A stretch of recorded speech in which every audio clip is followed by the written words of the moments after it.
Oke, Assalamualaikum warahmatullahi wabarakatuh. Selanjutnya kita akan belajar tentang metode simplex. Nah, metode simplex ini digunakan untuk mencari nilai optimal dari program linear yang melibatkan banyak constraint atau pembatas dan juga banyak variabel, lebih dari 2 variabel. Metode ini menggunakan pendekatan tabel yang dinamakan tabel simplex. Kelebihan dari metode ini, dia itu bisa menghitung 2 atau lebih 3 variabel keputusan apabila jika dibandingkan dengan metode grafik. Jadi kalau di grafik itu kan 2 variabel keputusan ya. Nah, kalau di simplex itu bisa lebih dari 2. Misalnya 3, 4, dan seterusnya. Tapi di simplex juga bisa kok, cuma 2 variabel keputusan aja. Nah, untuk pada pembahasan saat ini, kali ini kita akan bahas kalau variabelnya masih 2 keputusan ya, jadi bertahap. Karena ketika yang 2 keputusan ini kalian bisa menggunakan simplex, nanti ketika kalian menghitung menggunakan simplex dengan lebih dari 2 keputusan, kalian sudah bisa karena sudah paham. Jadi yang penting itu sudah pahamnya dulu.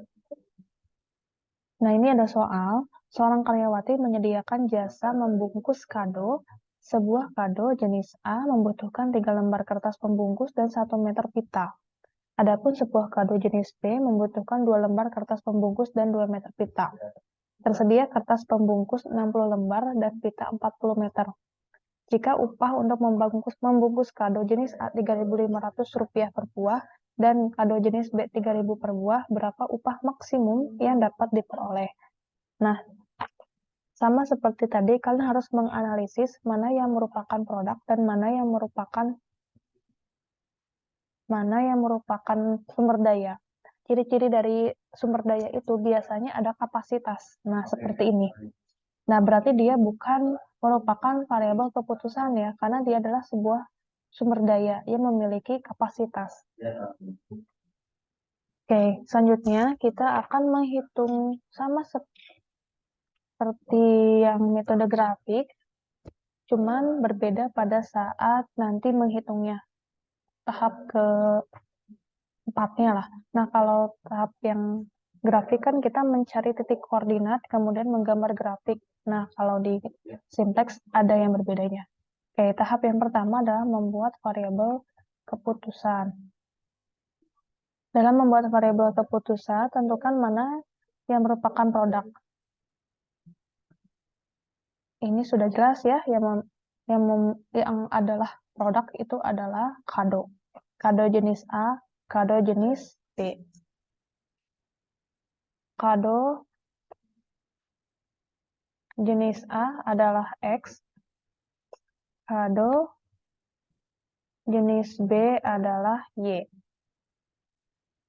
Yang kedua adalah fungsi tujuan. Fungsi tujuannya di sini ada kalimatnya ya, berapa upah maksimum yang dapat diperoleh. Nah, berarti Z max ya, Z max.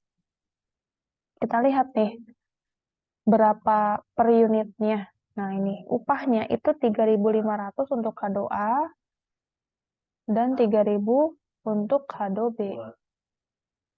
3.500 X dan 3.000 untuk kado B. Oke. Next, fungsi kendala. Nah, fungsi kendala itu lebih baik menggunakan tabel dulu ya, biar lebih mudah untuk membuat fungsi kendalanya. Kita buat dulu satu.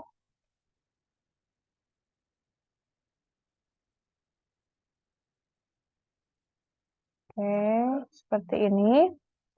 Di sini produk, di sini sumber daya. Adapun produknya tadi kado A dan kado B.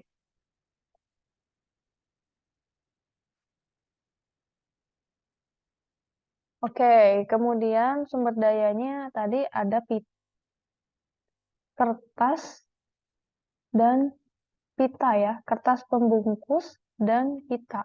Kertas dan pita. Untuk kado A, dia butuhnya 3 lembar kertas dan 1 meter pita. T3 dan 1. Adapun Yang B, 2 lembar kertas dan 2 meter pita. 2, 2. Ini berarti satuannya lembar. Nanti kalian tulis ya, ini lembar, ini meter. Nah, adapun kapasitas maksimumnya adalah tersedianya cuma 60 lembar kertas dan 40 meter pita. 60, 40. Maka ini bisa ditulis sih untuk laba ya, untuk harga. Upah ini boleh ditulis, boleh enggak. Ini boleh ditulis atau tidak ya. 3.500 dan 3.000. Bagian ini tidak digunakan untuk membuat fungsi kendala. Jadi tabel ini boleh ditulis atau tidak. Yang penting sih yang ini. Nah, oke, kita buat ya fungsi kendalanya. Mungkin ke atas lebih baik. Fungsi kendala yang pertama, karena ini adalah X, ini adalah Y, ingat ya. Berarti 3X tambah 2Y, karena ini maksimisasi, maka kurang dari sama dengan 60.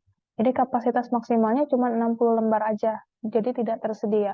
Kalau lebih dari 60 lembar, tidak ada. Kemudian kendala lainnya dari pita, itu 1. Nah, kalau 1 kan tidak perlu ditulis ya, jadi saya tulis aja X saja. Kemudian 2Y kurang dari sama dengan 40. Ini adalah dua kendalanya. Dan XY boleh dari sama dengan 0 ya, lebih dari sama dengan 0, jadi tidak negatif. Oh, bentar. Sebentar.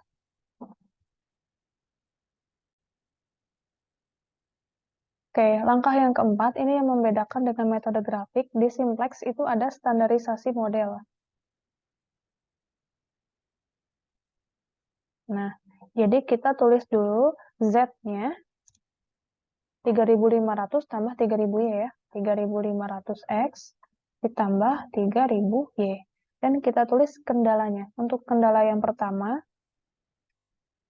itu adalah 3X tambah 2Y, 60 ya.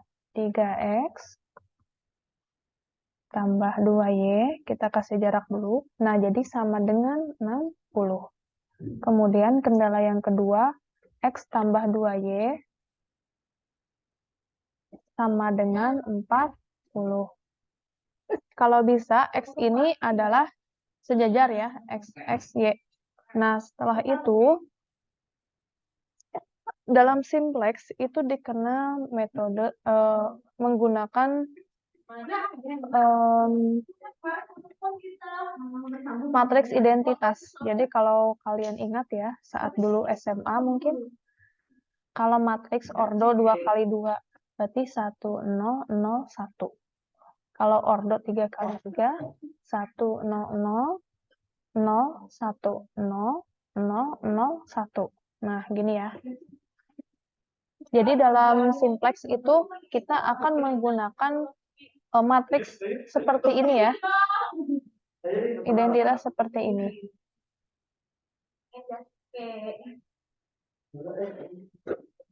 Kemudian kita lanjutkan ya. Kita lanjutkan. Karena kita menggunakan matriks identitas dalam simplex, maka kita tulis ya. Nah, dalam simplex ada yang namanya slack. Slack itu adalah sisaan bahan. Misalnya, ketika kita membungkus kado, itu kan ada bagian yang digunting gitu ya. Nah, sisa kertasnya itu disebut slack, kurang lebih seperti itu ya. Nah, dalam simplex hal itu diperhitungkan, dimasukkan ke dalam persamaan fungsi kendala ini. Maka kita tulis di sini untuk kendala yang pertama 1 slack 1 dan slack 2. Karena ada 2 slack ya. Nah, gini dulu ya, sorry. Satunya saya hapus dulu. Nah, seperti ini. Jadi ada 2 slack ya. Jadi ada 2 slack 1, slack 2. Karena kendalanya ada 2, ada 1, 2. Nah, kemudian Kalau untuk matriks 1, 0, 0, 1 yang tadi kita hitung dengan ordo 2 kali 2, itu dimasukkannya seperti ini. Karena ini adalah kendala 1, maka dia punya selek 1. Tapi dia tidak punya selek 2. Adapun di kendala 2, itu adalah selek 1-nya 0, selek 2-nya 1.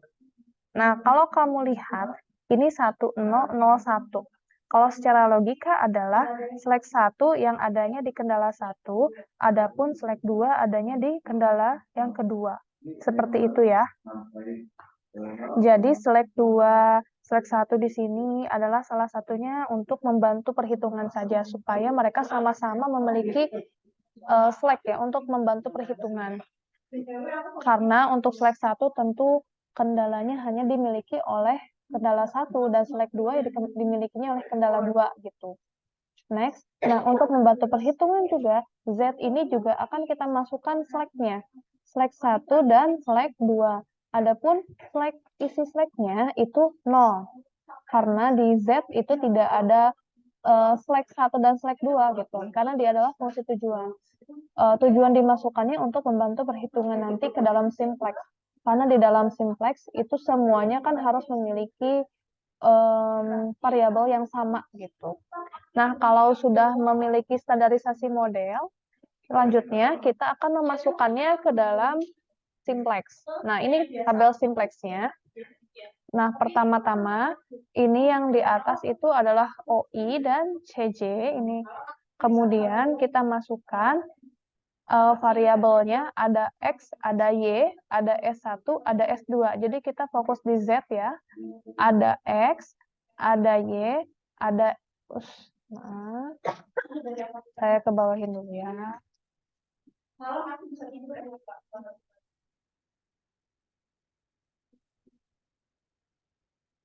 X, Y, S1, S2.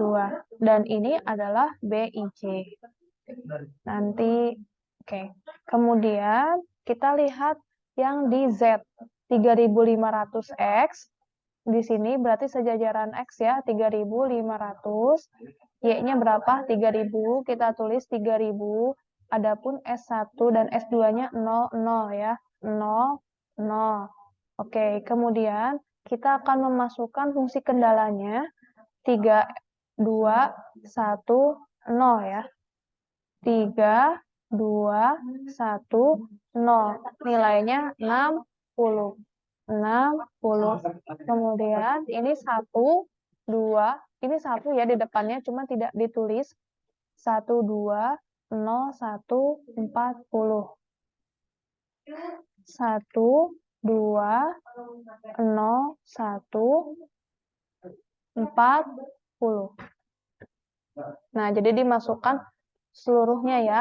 Ini adalah Z, ini adalah X1, ini adalah X2. Ini kendala 2 ya, sorry.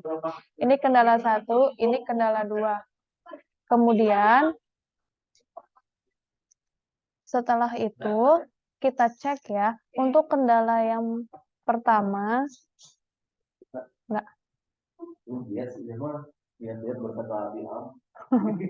Ini kita lihat ya, ini ada matriks 1001.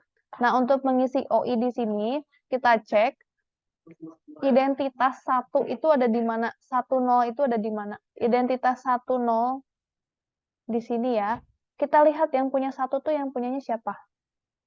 Yang punyanya S1. S1 tuh nilainya berapa? 0. Berarti di sininya 0. Terus yang jajaran baris kedua ya. Baris kedua matriks 01-nya punya siapa? Yang punyanya S2. Maka lihat notasinya dia 0 ya. Maka 0 di sini. Jadi baik baris 1 maupun baris 2 nilai OI-nya itu 0, 0. Kemudian ada yang namanya ZJ.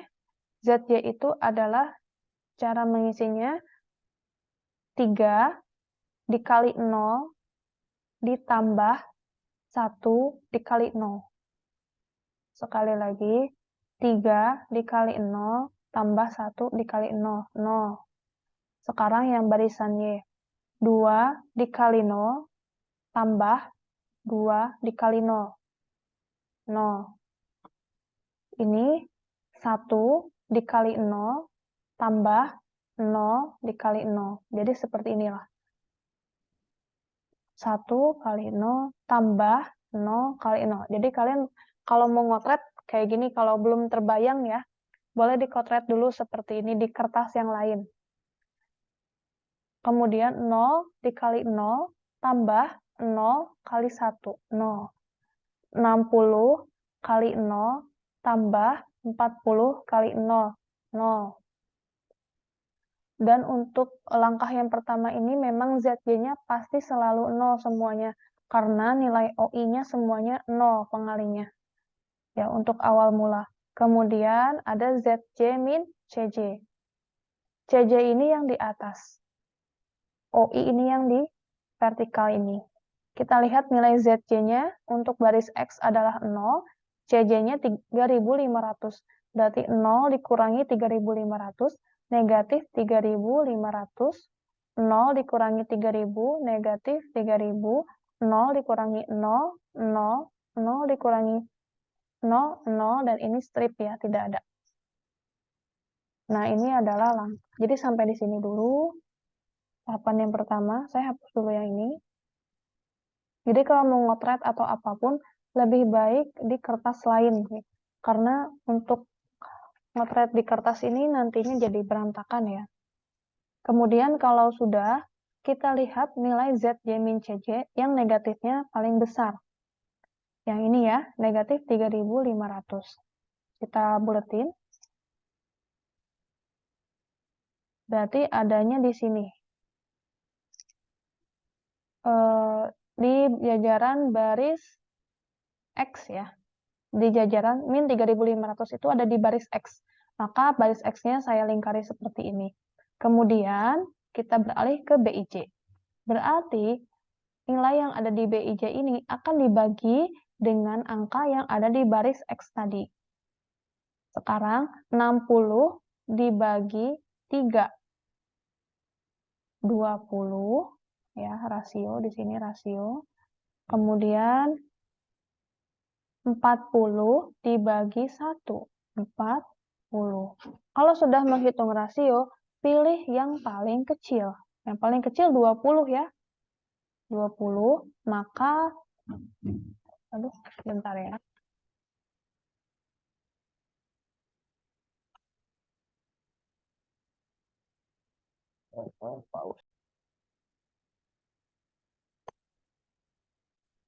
Oke, kemudian kalau sudah menentukan, ntar saya hapus dulu yang ini ya. Ini saya hapus dulu.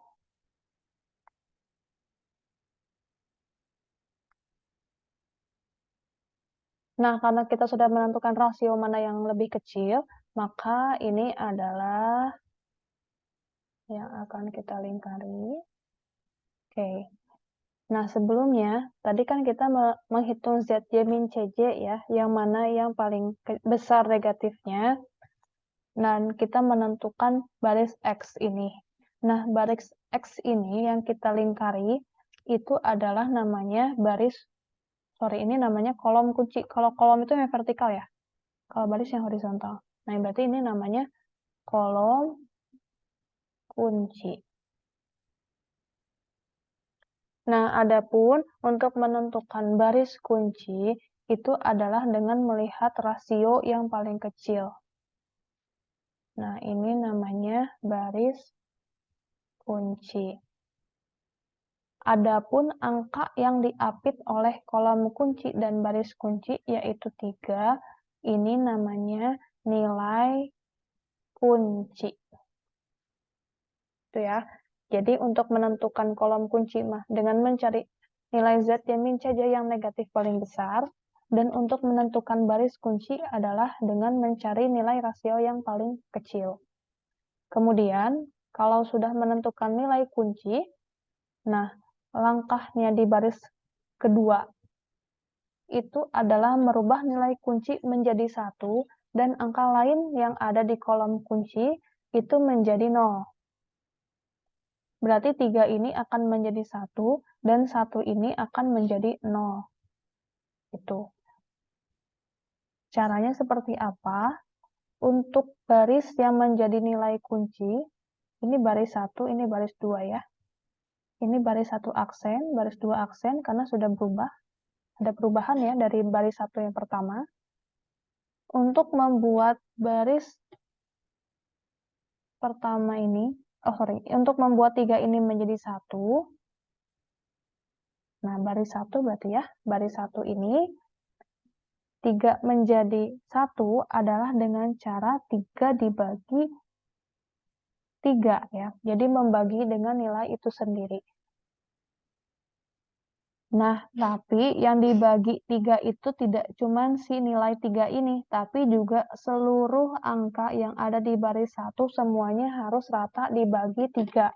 Makanya rumusnya baris 1/3 gitu. Oke, sekarang kita hitung seluruh baris 1 ya. Ini tadi sudah 3 dibagi 3, 1. Kemudian untuk baris yang Y, 2, ini 2 ya. 2 dibagi 3, 2/3. Kemudian baris S1, ini nilainya 1, berarti 1 dibagi 3, dan 0 dibagi 3, 0. Dan yang BIJ-nya juga dihitung sama, 60 dibagi 3, 20. Kemudian untuk baris kedua, yang baris kedua itu harus membuat 1 ini menjadi 0. Bagaimana caranya? Nah, ada ketentuannya ya. Untuk membuat baris yang menjadi 0, itu harus melibatkan baris kunci sebelumnya. Dan hanya bisa dilakukan dengan pengurangan atau pertambahan. Adapun untuk mengubah nilai kunci menjadi 1, itu syaratnya harus dengan perkalian atau pembagian. Kalau misalnya membuat nilai bukan nilai kunci ya, bukan nilai kunci, berarti dengan cara mengurangi atau dengan cara kurang atau tambah gitu. Nah, 1 ini supaya jadi 0, tentu ya caranya 1 kurang 1. Nah, tapi tidak semudah itu karena harus melibatkan baris kunci sebelumnya. Jadi, caranya adalah baris sebelumnya dikurangi angka sebelumnya kali baris kunci baru. Ya, baris 2 aksen sama dengan baris 2 sebelumnya dikurangi angkanya ini 1 kali baris kunci baru. Oke, berarti saya pakai warna lain ya. Oke, kalau yang baris ini sudah jelas sih, cuman saya tulis lagi aja ya. 1, baris 2 kan 1. Sama seperti baris 1 aksen yang di atas, rumus ini berlaku untuk seluruh baris 2 aksen ya. Jadi seluruh angka yang ada di baris ini akan diperlakukan sama dengan rumus yang tadi kita buat. Kita tulis dulu angka yang ada sebelumnya. Ini kan baris 2 itu ini ya. Nah, baris 2 ini angka-angka yang ada di atas. Kita tulis 1 dikurangi 1 ya kali B1 aksen, yaitu angka yang ada di baris 1 yang baru. Ini ya. 1 kurang 1, 0. Sekarang yang ini. Nilai baris kedua sebelumnya. Kita lihat. 2, ini ya, baris 2, melihat nih, B2. 2 kurang 1 kali angka yang ada di baris kunci. 2/3. Kita lanjut dulu ya. Baris kedua sebelumnya, kita lihat nilainya 0, tulis 0 kurang 1. Nah, satunya kan sudah ketentuan yang kita buat ya. Dikali, lihat, angka di baris kuncinya, yang sejajar dengan dia, 1/3. Lanjut. Terus angka baris 2 di S2, 1 ya. 1 kurang 1 kali angka di baris kunci yang baru, 0. Nah, ini juga sama.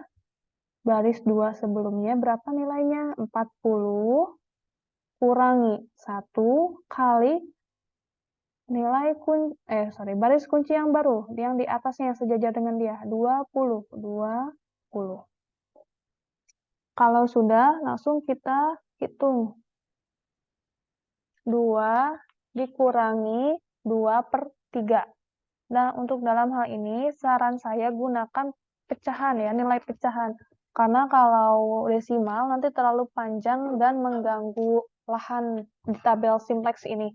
Kalau pecahan itu dia lebih ramping, jadi lebih mudah untuk ditulis, tidak menyempitkan tempat, plus lebih akurat.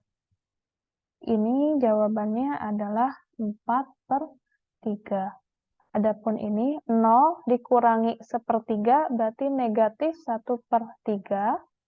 Dan yang ini 1 kurang 0 berarti 1 ya. Dan ini 40 kurang 20. 20. Kalau sudah, hitung ZJ. Nah, untuk menghitung ZJ kan kita harus mengisi nilai OI dulu ya, ini yang di samping ya. Oh, saya kayaknya terlalu sempit ya di sininya. Ntar saya geser dulu ya.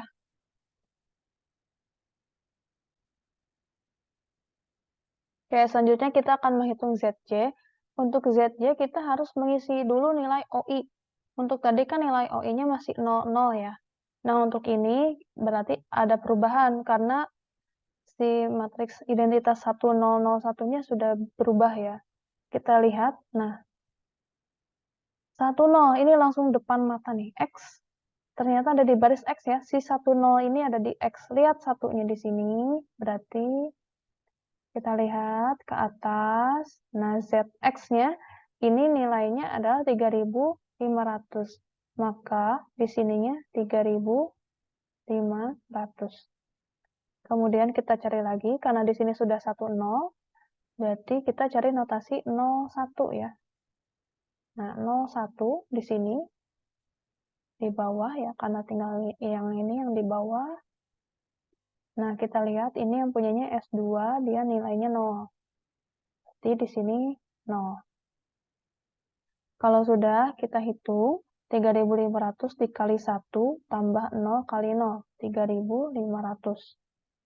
Kemudian 3.500 dikali 2/3 ditambah 4/3 kali 0. 2.333, 1/3. Kemudian 1/3 kali 3.500 tambah 0 kali negatif 1/3, 1.166 2/3. Boleh di pause dulu ya. Jadi kalian dulu hitung sendiri, baru disamakan jawabannya. Kemudian untuk yang ini, 0 kali 3.500, 0 ya, tambah 0 kali 1, 0.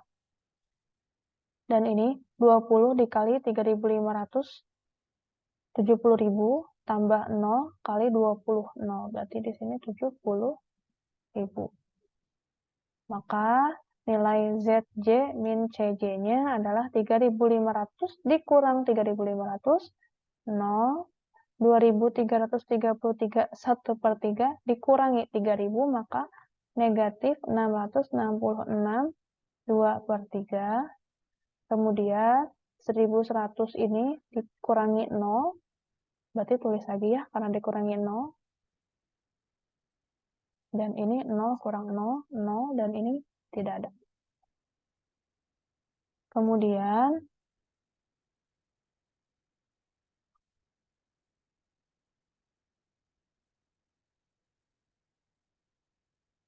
kita lihat nilai Z-nya min CJ-nya masih ada yang negatif ya, maka ini belum optimal. Kita akan terus menghitung sampai Z-nya min CJ-nya tidak ada yang negatif.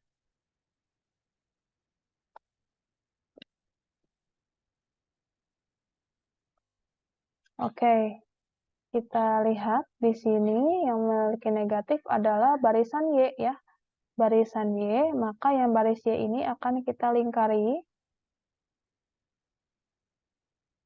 Berarti dia adalah kolom kunci.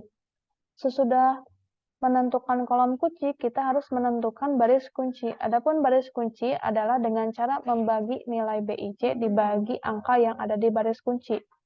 Berarti 20 dibagi 2/3. Bentar ya.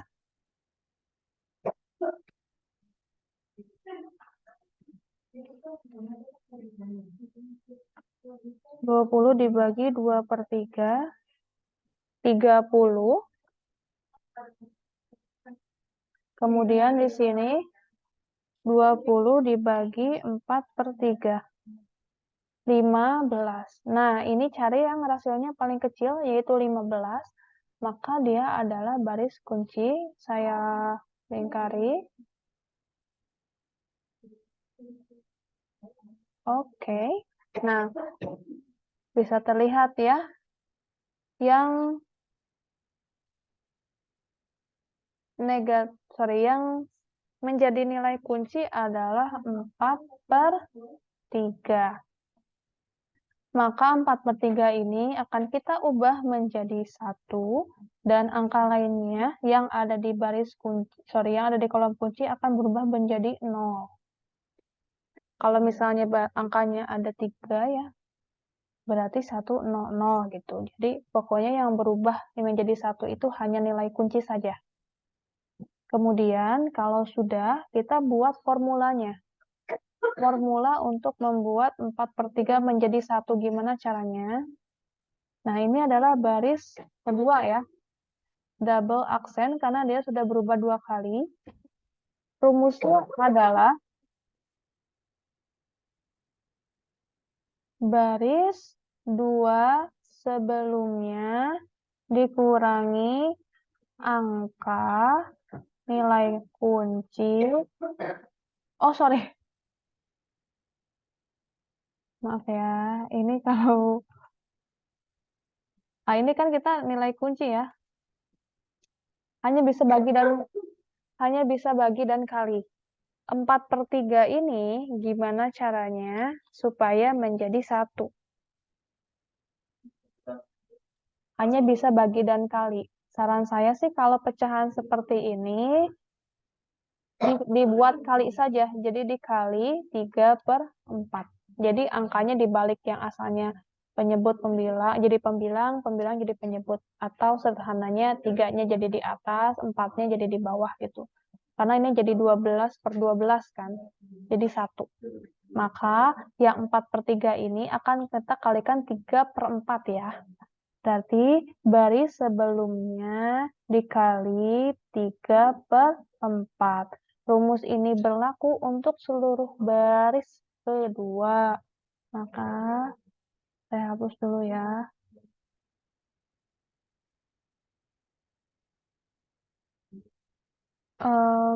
Saya pakai warna biru dulu. Terus kok nggak mau ya? Oke, untuk yang baris X, kita lihat baris kedua sebelumnya adalah 0 dikali 3/4. Kemudian ini negatif 1/3 ya, dikali 3/4. Dan ini 1 dikali 3/4. Dan ini 20 dikali 3/4. Kalau sudah, kita hitung dengan tinta lain. Oke, 0 kali 3/4, 0. Ini sudah ya, 4/3 kali 3/4, 1. Ini nilai kuncinya. Kemudian negatif 1/3 dikali 3/4, negatif 1/4. Kemudian 1 kali 3/4, 3/4. Dan 20 dikali 3/4, 15. Kalau sudah, kita lihat ke baris yang bukan nilai kunci ya, yaitu baris 1 yang sudah berubah 2 kali. Ini perubahan kedua lah ya, perubahan 0, perubahan 1, perubahan 2. Nah, yang ini nih yang agak sulit ya. Jadi, tapi sebenarnya formulanya akan selalu sama, kurang lebih. Karena ini nilainya positif semua ya. Jadi caranya adalah dengan menuliskan baris 1 double aksen ini rumusnya supaya jadi 0. Si 2/3 ini harus dikurangi 2/3 lagi kan, supaya 0. Nah, caranya adalah baris sebelumnya dikurangi angkanya 2/3 kali baris kunci baru. Ya. Jadi formulanya sama, ini juga sama. Baris sebelumnya dikurangi angkanya dikali baris kunci baru. Ini juga sama. Baris sebelumnya dikurangi angka dikali baris kunci baru. Jadi formulanya tuh sama. Cuman beda di apa ya? Cuman beda ininya aja, notasinya tergantung soalnya gitu. Nanti kalian nemuinnya kayak gimana. Cuman posisinya akan selalu begini. Nah, paling yang membedakan nanti min dan plusnya tergantung. Kalau nilainya di sini min, ya berarti di sininya plus gitu kan. Kalau di sini nilainya plus, positif ya, berarti di sininya min. Karena kan 2/3 dikurangi 2/3, biar jadi 0. Oke, sekarang kita akan menghitung dengan menggunakan tinta yang lain. Oke, di sini baris sebelumnya, angka di baris sebelumnya, berarti 1 dikurangi 2/3 kali ini angka di baris kunci yang sejajar dengan dia, 0, angka sebelumnya negatif 1/3 dikali, dikali.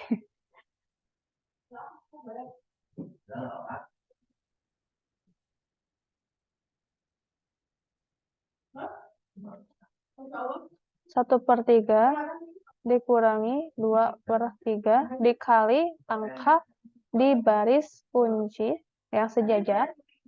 Kemudian ini baris sebelumnya 1 dikurangi 2/3 dikali 3/4. Kemudian yang ini baris sebelumnya dikurangi 2/3 dikali angka di baris kunci baru. Nah, kalau sudah, nanti kalian tulis angkanya sebentar. Mana ya? Kok tidak ada mouse-nya? Oke, sebentar.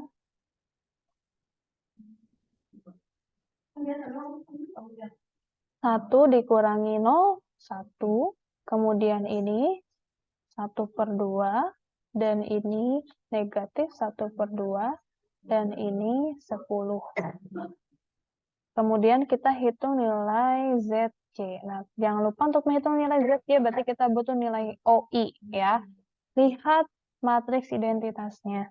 1, 0. Untuk baris yang pertama nih, di baris 1. 1, 0-nya yang punyanya X, nilainya 3.500. Oke, sekarang baris kedua, 0, 1 berarti ya. Kita lihat satunya kan. Di sini yang punyanya Y, nilainya 3.000. Oke, sekarang kita hitung ZJ-nya. 3.500 dikali 1 tambah 3.000 dikali 0, 3.500. Yang ini, 3.500 dikali 0 tambah 3.000 kali 1, 3.000. 3.500 dikali setengah tambah 3.000 dikali negatif 1/4. Saya sih hitungnya 7.000 ya. Kemudian di sini 3.500 dikali negatif setengah ditambah 3.000 dikali 3/4, 500. Kemudian ini 3.500 dikali 10 tambah 15 dikali 3.000, yaitu 80.000. Nah, sekarang kita hitung ZJ min CJ-nya. 3.500 dikurangi 3.500, 0. 3.000 dikurangi 3.000, 0. 7.500 kurang 0. 7.000 kurang 0, 0. 500 kurang 0, 0. Dan ini strip. Nah, kita lihat ya, ZJ min CJ-nya sudah tidak ada lagi yang negatif. Ini berarti ini sudah selesai. Selanjutnya kita lihat nilai X itu di mana? Nah, nilai X itu di sini ya. Nilai X itu di sini, kita lihat 3.500 di sini ya, berarti ini punya X, ini punyanya Y. Lihat X, nilainya BIJ-nya 10, berarti X itu adalah 10. Lihat Y, sekarang yang Y ya, yang Y nilainya 15. Dan Z-nya, nah ini ZJ, ya, di ZJ nilainya 80.000.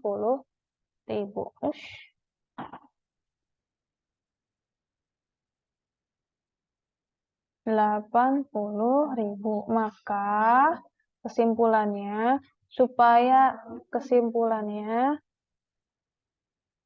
agar pekerja mendapat upah maksimum, maka ia harus membungkus 10 kado A dan 15, ini kan kado A ya, ini kado B, tadi yang sesuai variabel keputusan. Dengan nilai upah 80.000 rupiah ya. Itu. Kalau kalian mencari dengan menggunakan grafik, jawabannya harus sama sih. Biasanya sih pasti sama ya. Kalau dengan grafik 80.000, dengan simplex juga 80.000. Seperti itu. Dan ini sudah diuji coba, jawabannya sama ya kalau di kelas. Jadi tinggal kalian pilih, kalian mau menggunakan cara simplex ataupun cara grafik. Tapi tentu keduanya memiliki kekurangan dan kelebihan masing-masing gitu. Kalau ada yang mau ditanyakan, silakan ditanyakan di Google Classroom atau di chat. Terima kasih.